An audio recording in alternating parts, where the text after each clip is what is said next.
The episode picks up right where the first season left off. At the moment Joel lies to Ellie about what really happened at the hospital. Ellie doesn't call him out directly, but the tension is undeniable. The silence between them already hints that she doesn't fully believe his story. This opening scene sets the stage for the season's core conflict, the breakdown of trust in their relationship. Joel truly believes he did the right thing.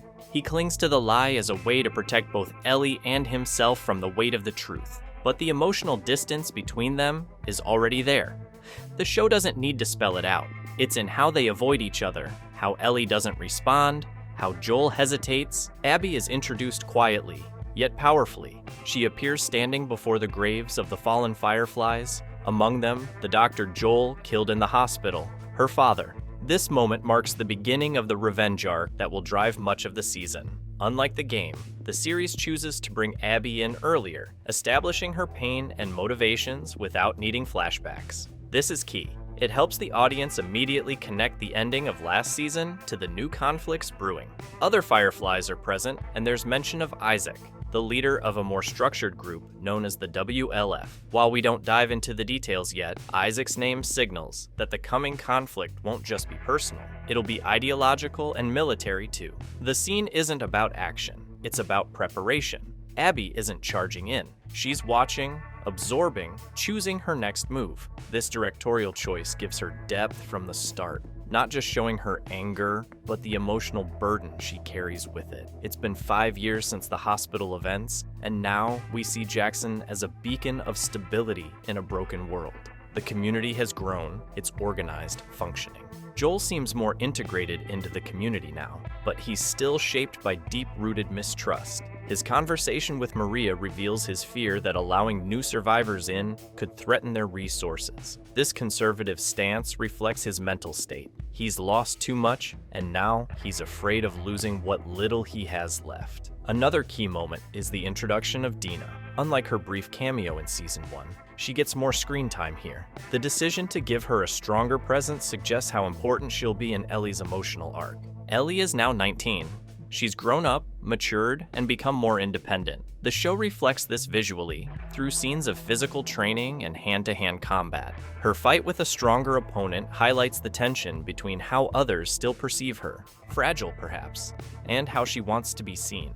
Capable, the frustration is clear. She's trying to prove herself, but there's also a quiet anger brewing beneath the surface.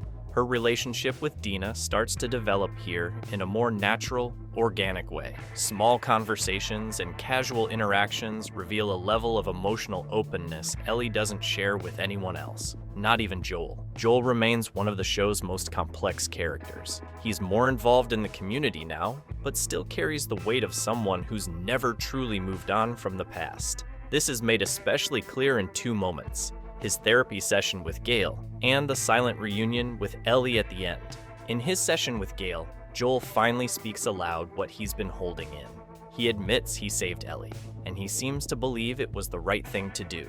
This moment reveals his attempt to rationalize the hospital decision, but it also exposes the guilt of having destroyed a possible cure to save her life. Gale, in turn, coldly reminds Joel that Ellie is not his daughter, drawing an emotional boundary he keeps trying to cross. This tension between what Joel feels and what the world will let him feel is central to his character. He wants to be a father figure, to protect, but his past actions continue to erode his relationship with Ellie.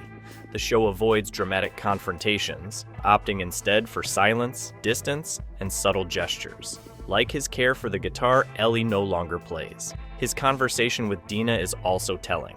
When he mentions that he never got to experience those phases with his biological daughter, it becomes clear that Ellie is his way of trying to relive what was lost. But the feeling isn't mutual, and that lack of response is what makes their bond feel increasingly fragile. The episode introduces a new class of infected, the Stalkers. They represent a significant evolution in the biological threat of The Last of Us. Unlike the typical infected, these creatures hide, observe, and only strike when the moment is right. They're silent, strategic, and far less predictable. The threat is no longer just visible. It's intelligent, patient, and adaptive. That shift turns the fear into something more psychological, where tension isn't just in the fight, but in the waiting, in the silence, in the possibility of danger. The episode also brings in a new visual element: cordyceps infiltrating pipes and structures. It suggests that the fungus is spreading through civilization's remains, almost merging with the environment itself. It's a subtle way of showing that the enemy isn't just out there, it could be anywhere, even in places that seem safe.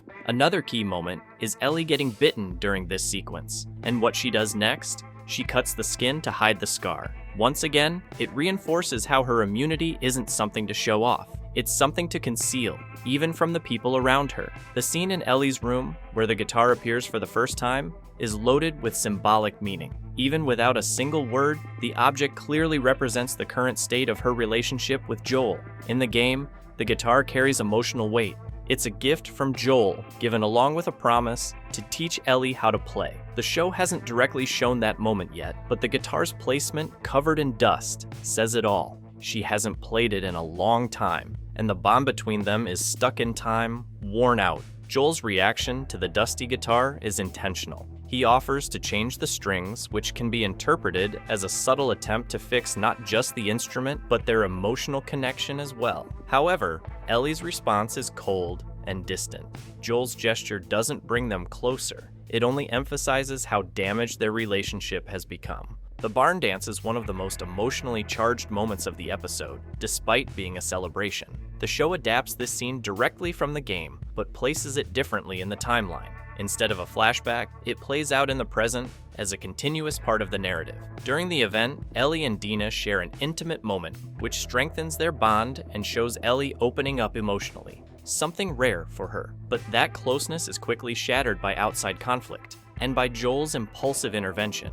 When Joel steps in to confront a man who insults the girls, he believes he's defending Ellie, but to her, it feels more like an invasion than protection. She sees it as another example of Joel not trusting her to handle things on her own, reinforcing the growing emotional gap between them. The final moment, where they cross paths outside without exchanging a single word, seals the emotional break. There's no reconciliation, only distance, and the lack of dialogue here speaks louder than any confrontation ever could. In the episode's final moments, two distinct threats emerge, one symbolic, one literal. On one side, we see the cordyceps spreading through the pipes, activated by a forgotten cane. On the other, Abby and her group watch Jackson from a distance, armed and silent, surveying the area. These two scenes act as a prelude to what's coming. The fungus, creeping through infrastructure, represents an ever-growing threat hiding in plain sight. Abby, driven by vengeance, embodies the human danger creeping in slowly, but with intent. The parallel editing of these moments delivers a clear message. Danger is closing in from all directions, both from within and without. The sense of stability in Jackson is about to be shaken, not just by nature, but by the consequences of human choices. By ending with silence and observation instead of action, the episode reinforces that the real tension lies in what hasn't happened yet, but is inevitable. The show carefully plants the seeds of anticipation. The true conflict is drawing near, and it promises to be more personal and more painful than anything we've seen so far. If you enjoyed this breakdown and want to stay up to date with everything coming in Season 2 of The Last of Us, make sure to hit that like button, subscribe to the channel, and turn on the notification bell so you don't miss any of the upcoming videos. There's still a lot to unpack, and we'll break down every scene, every moment. See you next time.